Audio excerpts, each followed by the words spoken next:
सुस्वागतम. जयवंतराव आवळे शिक्षण प्रसारक मंडळ इचलकरंजी यांचे ताराबाई गर्ल्स हायस्कूल व ज्युनियर कॉलेज शहापूर इचलकरंजी आज वार शनिवार दिनांक 6 डिसेंबर 2025. आज आपण 39व्या वार्षिक स्नेहसंमेलन व पारितोषिक वितरण समारंभासाठी एकत्र जमलेलो आहोत. सभेत विराजमान झालेल्या सर्व मान्यवरांचे तसेच शाळेच्या सर्व सहकारी यांचे सहर्ष स्वागत. माननीय आमचे अतिथी मला आपण उपस्थित आधी आभार मानूया आपले करतो आम्ही स्वागत.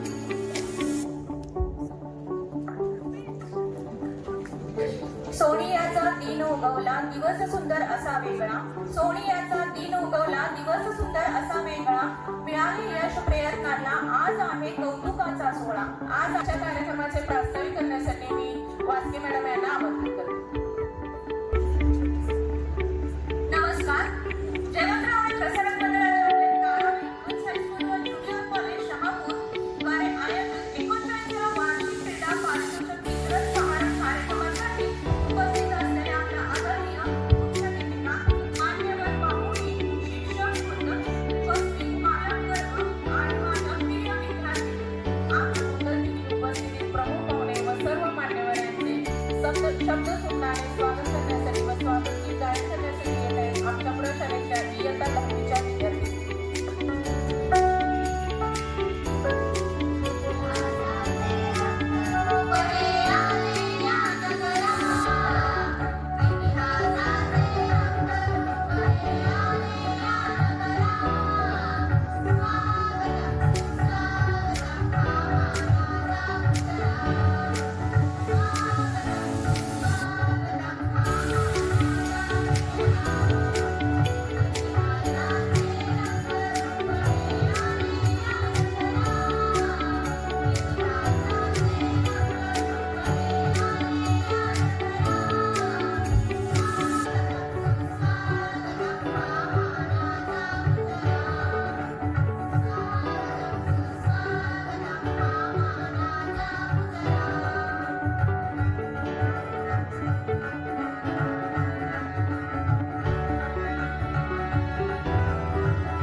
अतिथीच्या आगमनाने दही भरले हे शालेय सदन. अतिथीच्या आगमनाने दही भरले हे शालेय सदन. अतिथींना विनंती करून दीप प्रज्वलन प्रसन्न करावे वातावरण. अतिथींना विनंती करून दीप प्रज्वलन प्रसन्न करावे वातावरण. सर्व उपस्थित मान्यवरांना विनंती करते की दीप प्रज्वलन करून कार्यक्रमाची सुरुवात करावी. आजच्या कार्यक्रमाला लाभलेले प्रमुख पाहुणे यांची ओळख करून देण्यासाठी पवार मॅडमांना आमंत्रित करते. याद्वारे या विषयाची गोडी निर्माण झाली आहे. प्रथम त्यांनी व्याख्यानाची सुरुवात स्वयंस्फूर्तीने रायगडावर केली.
वार्षिक क्रीडा महोत्सव बक्षीस देण्याचं कार्य केलेलं आहे त्यांचा सत्कार सौ शिंदे मॅडम यांनी करावा अशी मी त्यांना विनंती करते.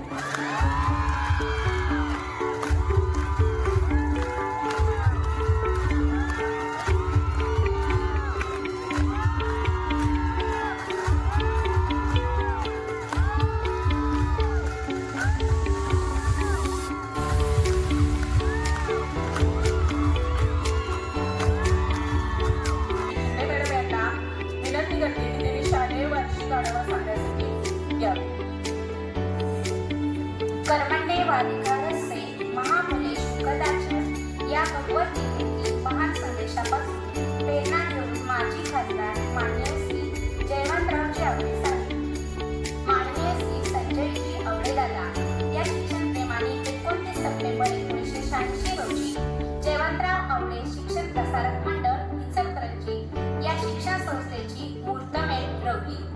सुरुवातीला अगदी तुटपुंजा साधन सामुग्रीवर सुरू केलेल्या या संस्थेने ताराबाई गर्ल्स हायस्कूल व ज्युनियर कॉलेज शहापूर हायस्कूल, शिक्षणशास्त्र महाविद्यालय, जयवंत महाविद्यालय, शहापूर विद्यामंदिर अशी विविध शिक्षणाची दालने उघडून शिक्षणाची ज्ञानगंगा तळागाळापर्यंत पोहोचण्यासाठी भरीव कामगिरी केली आहे. या शिक्षण संस्थेचे आज विशाल वटवृक्षात रूपांतर झाले आहे. आमच्या शाळेचा इयत्ता 10वी व 12वी परीक्षेचा निकाल नेहमी 90% पुढे असतो. सन 2025 मध्ये SSCचा निकाल आमच्या शाळेचा 97% लागला असून गुणांना 12वी बोर्ड परीक्षा 2025 मध्ये कॉलेजचा निकाल 96.15% लागला आहे. गुणभाग व समित्या शिष्यवृत्ती विभागामार्फत SC, NT, VJ, SBC, OBC गुणवत्ता असे शिष्यवृत्तीचे फॉर्म भरले जातात.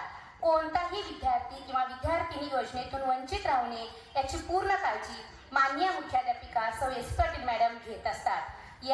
आजच्या कार्यक्रमाला प्रमुख पाहुणे व प्रमुख वक्ते म्हणून लाभलेले माननीय श्री कांदेकर सर यांना मी विनंती करते की त्यांनी आपले विचार व्यक्त करावे.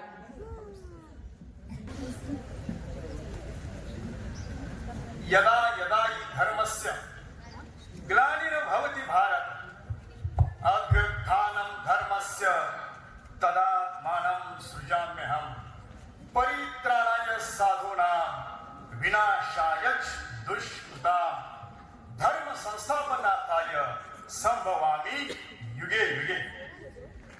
आज ताराबाई गर्ल्स हायस्कूल व junior college of arts and commerce या आपल्या शाळेचा 39वा वार्षिक स्नेहसंमेलनाचा हा कार्यक्रम आणि पारितोषिक वितरणाचा कार्यक्रम. आणि चिमण्याविषयी सांगताना मी एका चिमणीची कथा सांगून मी सुरुवात करतोय. एका चिमणीच्या पिलाची कथा सांगून मी बोलण्यास सुरुवात करतोय. एक चिमणीचं घरटं असतं एका झाडावरती आणि तिचं एक छोटंसं पिल्लू त्या घरट्यामध्ये असतं. एकदम लहान असतं ती चिमणी त्याला दाना एक एक खायला घालायची, त्याला चोचीनं आणून पाणी पाजायची. हे चिमणीचं पिल्लू थोडंसं मोठं होतं. मग ते त्या घरट्यातून असं कोण बाहेर कोण इकडे तिकडे लुकलुकत बघत असतं. त्या दिसतं आले हा इकडे तिकडं पानं आहे, झाडं आहे, पाणी आहे, विहीर आहे, तर दिसतं असतं. कालांतरानं थोडंसं ते बळकट होतं, त्या पंखामध्ये ताकद येते. मग तिथे घरट्यावर घेऊन बसतं. ते जेव्हा त्या घरट्यामध्ये आत असायचं तेव्हा तेवढं अरे हे घरट्याचा मी म्हणजे घरट्याचा मीच राजा आहे, मीच इथं सक्षम आहे आणि मी सुरक्षित आहे. जेव्हा ते घरटे बाहेर येऊन बसलं तेव्हा लक्षात घ्या अरे आपल्या घरट्यासाठी अनेक छोटी छोटी घरटे इथं आहेत जे लक्षात येतं. जे पंखावरती आणखीन बळांचं ते घरटे ज्या फांदीवरती असतं त्या फांदीवरती बसलं ते लक्षात येतं की अरे अशा अनेक फांद्या ह्या झाडाला आहेत. म्हणजे खूप मोठं जग आहे. तिच्या पंखामध्ये आणखीन बळ येतं आणि मग ते झाडाच्या वरती जाऊन असं लक्षात की अरे हे झाड खूप मोठं आहे, त्या झाडाला अनेक फांदे आहेत आणि प्रत्येक फांदीला अनेक घरटे आहेत. आणि एक दिवशी आकाशामध्ये झेप घेतं ते लक्षात की अरे अशा झाडासाठी अनेक खूप झाडी आहेत आणि यांची अशी झाडी कितीतरी मोठं जग आहे. जे माझं घरटं अतिशय खूप छोटं आहे आणि त्या घरट्यात मी अतिशय सुरक्षित आहे. ते जेव्हा आकाशात झेप घेतं तेव्हा त्याला काही पक्षी चोची मारण्यासाठी त्याला भक्ष्य करण्यासाठी जेव्हा ते धावतात तेव्हा ते परत पटकन घरात घुसतं. अगदी तसंच आहे मुलीनो, हे तुमचं अतिशय सुरक्षित असं घरट आहे. अतिशय सुरक्षित घरट आहे. आणि दुसरं घरट ते तुमचं घर. त्या घरात तुमचे आई बाबा आहेत जे तुम्हाला दाना पाणी देत आहेत आणि इथं तुमचं घरट आहे जे तुम्हाला ज्ञान दिलं जातं. पण बाहेरचं जे जग आहे ना मुलींनो अतिशय अतिशय भयानक विचित्र आहे. अतिशय भयानक चित्र. ह्या जगाचा सामना करण्यासाठी तुम्हाला सक्षम होणं, सक्षम राहणं खूप गरजेचं आहे. एक लक्षात घ्या, आपल्या समवयस्क वयाची तरुणी जेव्हा एका तरुणाला म्हणते की माझं जेव्हा ती प्रेम आहे, तो तरुण त्या तरुणीला माता म्हणून हाक मारतो, तो आपला अर्जुन आहे. असा अर्जुन तुम्हाला भविष्यात या काळात भेटणार नाहीये. जेव्हा एक समवयस्क तरुण त्या एका तरुणाला म्हणते की मला तुमच्यासारखा सुंदर पुत्र हवा आहे, तेव्हा त्याच तरुणीच्या मांडीवर झोपून तो तरुण तिला म्हणतो की मला तुमचाच मुलगा समजा, असं म्हणणारे विवेकानंद तुम्हाला भेटणार नाहीत. तिथं भेटतील तुम्हाला फक्त ययाती फक्त ययातीच तुम्हाला टोचा मारणारे, तुमचे लचके तोडणारे, तुमच्या भावनांशी खेळणारे असे ययातीच भेटतील. आणि या ययातीपासून रक्षण करायचं असेल तर तुम्हाला सक्षम बनणं खूप गरजेचं आहे. लक्षात ठेवा. खूप तुमच्या नजरेमध्ये करारीपणा पाहिजे, तुमच्या चालण्यात आत्मविश्वास पाहिजे, तुमच्या बोलण्यात आत्मविश्वास पाहिजे. तुम्ही जर रस्त्याने निघाल तर तुमचे बोलतांचं प्रयत्न केला, तरुणाला किंवा माणसाला भीती वाटली पाहिजे, त्याने दोनदा विचार केला पाहिजे, तरुणाशी मी बोलू की नको बोलू. अनोळखी माणसाशी बोलणं तुम्ही नेहमी टाळलं पाहिजे. तुम्ही जर फोन वापरत असाल तर पुन्हा नंबर देणं पूर्ण टाळलं पाहिजे. तेव्हा आई वडिलांना आज एक पद्धत आहे, तुला काय कळते, आईला सगळं कळत असतं. तुम्ही कितीही मॉडर्न झालात तरी आईला तुम्ही कमी लोकू शकत नाही. आई आईच असते. तिच्या म्हणण्याला अर्थ असतो. तिच्या प्रत्येक शब्दांचा, वाक्यांचा आदर करा. तर तुम्ही आदर्श कुणाचा घेणार? राजकुमार जिजाऊचा त्या शकीराम दीपिका पदुकोण आणि त्या पामेला अँडरसनचा? अरे राजमाता जिजाऊ ज्यांनी काय घडवले, एकाच वेळी त्या स्त्रीने 3 पुरुष घडवले. एक नवरा मंत्री शहाजीराजांना त्यांनी दिशा दिली की मोगलांची गुलामगिरी सोडा आणि स्वतःच राज्य निर्माण करा. शहाजीराजांनी तो प्रयत्न केला. त्यांनी आपला मुलगा मंत्री शिवाजीला घडवलं, ज्याने एक स्वराज्य स्थापन केलं जे आजही टिकून आहे 400 वर्षानंतर. त्यांनी नातूंना संभाजीने इतके मोठे संस्कार केले की आजही त्यांना आपण छत्रपती संभाजीराजांना आपण ओळखतो इतक्या वर्षानंतर. एक स्त्री काय करू शकते याच्यात मूर्तीचं चांगलं उदाहरण नाहीच आहे. लक्षात ठेवा. आणि अहिल्याबाई होळकर आणि तावण्यात त्यांचा नवरा ज्याला त्याचा पती गेला तो त्या डगमेला नाही, त्या राज्य व्यवस्थित चालवलं. झाशीची राणी लक्ष्मीबाई इंग्रजी राज्य खालसा केलं, तो 6 महिन्याच्या मुलीला पाठीवरती पडून ती तलवार हातामध्ये घेतली. ह्या स्त्रियांचा आदर्श तुमच्या समोर पाहिजे. लक्षात ठेवा. यासाठी इतिहासाचं वाचन होणं खूप गरजेचं आहे. डॉक्टर बाबासाहेब आंबेडकरांनी सांगितलं, लक्षात ठेवा, जे इतिहास विसरतात ते कधी इतिहास घडवू शकत नाही, जे इतिहास घडवतात ते कधी इतिहास विसरत नाही. तुम्हाला जर इतिहास घडवायचा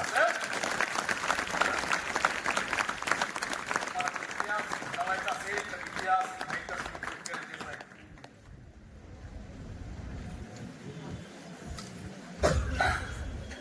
सावित्रीबाई फुलेंनी पुण्यामध्ये मुलींची पहिली शाळा काढली. ती स्वातंत्र्य झाली.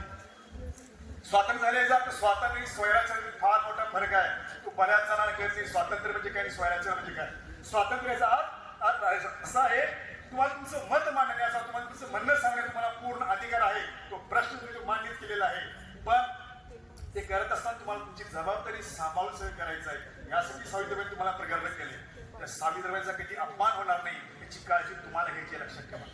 धर्मासाठी झुंजावे, झुंझोनी अवघ्याचे मारावे, मारिता घ्यावे राज्य आपले. देशद्रोही तितके कुत्ते मारोनी घालावे परते, देवदास पावती फत्ते यदवती संशय नाही. देव मस्तकी धरावा, अवघाची हलकल्लोळ करावा, मुलूक बढावा की बुडवावा धर्म संस्थापनेसाठी. तुम्ही ठरवायचा. जय हिंद, जय महाराष्ट्र. कार्यक्रमाचे अध्यक्षपद भूषवलेल्या आमच्या शाळेच्या मुख्याध्यापिका माननीय सौ एस.पी. पाटील मॅडम यांना अध्यक्षीय भाषण करावे अशी मी विनंती करते. सर्वांना नमस्कार. जयवंतराव आवळे शिक्षण प्रसारक मंडळ संचलित इचलकरंजी संचलित ताराबाई गर्ल्स हायस्कूल व junior college arts and commerce या ठिकाणी आज 39वा वार्षिक स्नेह संमेलन व वार्षिक पारितोषिक वितरण समारंभाचा कार्यक्रम या ठिकाणी संपन्न होत आहे.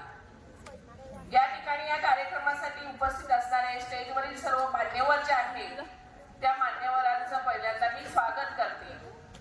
प्रतिवर्षाप्रमाणे दरवर्षी आपण हा कार्यक्रम घेत असतो. प्रतिवर्षाप्रमाणे विद्यार्थ्यांमधील सुप्त गुणांना वाव देण्यासाठी आणि त्यांच्या प्रतिमेला प्रेरणा देण्यासाठी वार्षिक पारितोषिक वितरण समारंभ व वार्षिक स्नेह संमेलन हा कार्यक्रम घेतला जातो.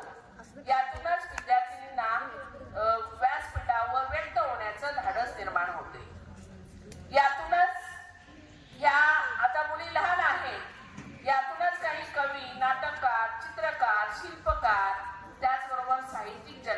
घेत असतात. बऱ्याच मुलींना आता उत्सुकता लागलेली आहे. आता भाषण ऐकायचं नको झालेलं आहे. केव्हा एकदा माझं नाव पुकारतात आणि केव्हा एकदा मी स्टेजवर जातो आणि बक्षीस स्वीकारतो आणि मी माझा आनंद उपभोगतो, अशी उत्सुकता मुलींना लागलेली आहे आणि माझ्या पालक वर्गांना देखील लागलेली आहे. म्हणून मी या ठिकाणी जास्त काही न बोलता मी तर सांगतो आणि आजच्या या कार्यक्रमासाठी आपल्या सर्वांना मी शुभेच्छा देतो माझ्यातर्फे आणि माझे 2 शब्द या ठिकाणी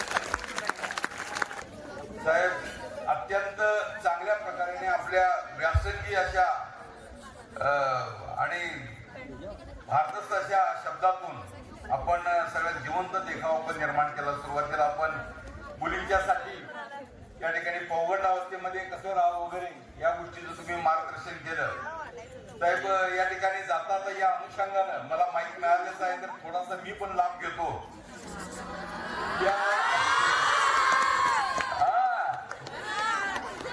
तर याच धर्तीवर याच हे जे हा जो कन्सेप्ट आहे या कन्सेप्टवर आधारित माझा रफादा चित्रपट 2 जानेवारीला आणि त्यामध्ये शिक्षकाचा रफादा काय काम करतोय हे त्यामध्ये आहे. आणि ज्यांनी शिक्षकाचा रफादा पॉझिटिव्ह घेतला त्याच्या जीवनाचं कल्याण झालं आणि ज्यांनी त्याच्याकडे दुर्लक्ष केलं त्याच्या जीवनाची राख रांगोळी झाली हे त्या पिक्चर मध्ये आहे. लक्षात घ्या. हे बक्षीस वितरण मी लगेच सुरू करतोय, पण तत्पूर्वी परत एकदा मला या ठिकाणी सांगावं वाटतं की आपल्या शाळेच्या मुख्याध्यापिका एस.पी. पाटील मॅडम यांनी आपल्या आई वडिलांच्या स्मरणार्थ त्यांचे वडील स्वर्गीय श्री महात्मा पाटील व आई श्रीमती सुशीला पाटील यांच्या स्मरणार्थ गेली 22 वर्ष ते बक्षीस देत आलेले आहेत.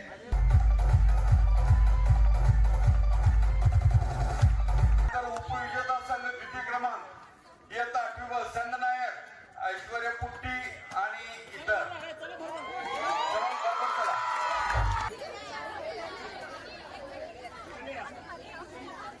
यानंतर कबड्डी स्पर्धा 9वी प्रथम क्रमांक 9वी संघनायक भक्ती आंगडी आणि इतर मुली.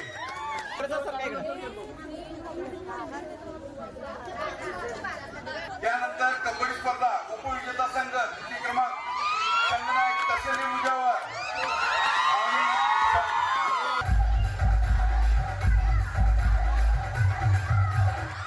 क्रिकेट स्पर्धा विजेता संघ प्रथम क्रमांक 9वी ब संघनायक श्रद्धा काणे आणि इतर.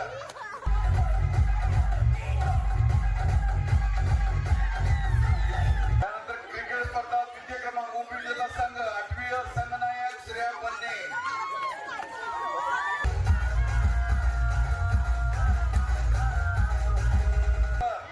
4x100 रिले प्रथम क्रमांक संघनायक तनिष्का बाबर 10वी.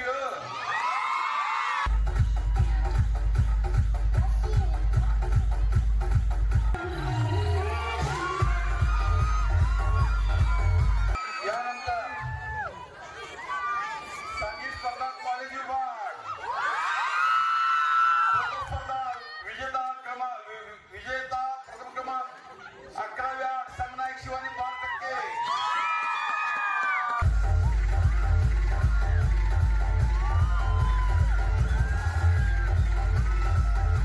उपविजेता संघ 12वी कॉमर्स वितरण समारंभाला मी सुरुवात करतो. त्याची सुरुवात करत असताना सांघिक स्पर्धा हायस्कूल विभाग खो खो स्पर्धा प्रथम क्रमांक 10वी संघनायक.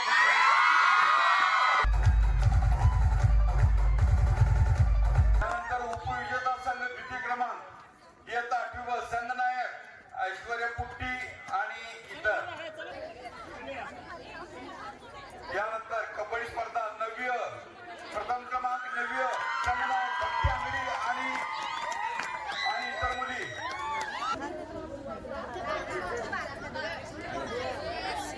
कबड्डी स्पर्धा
चतुर्थी तृतीय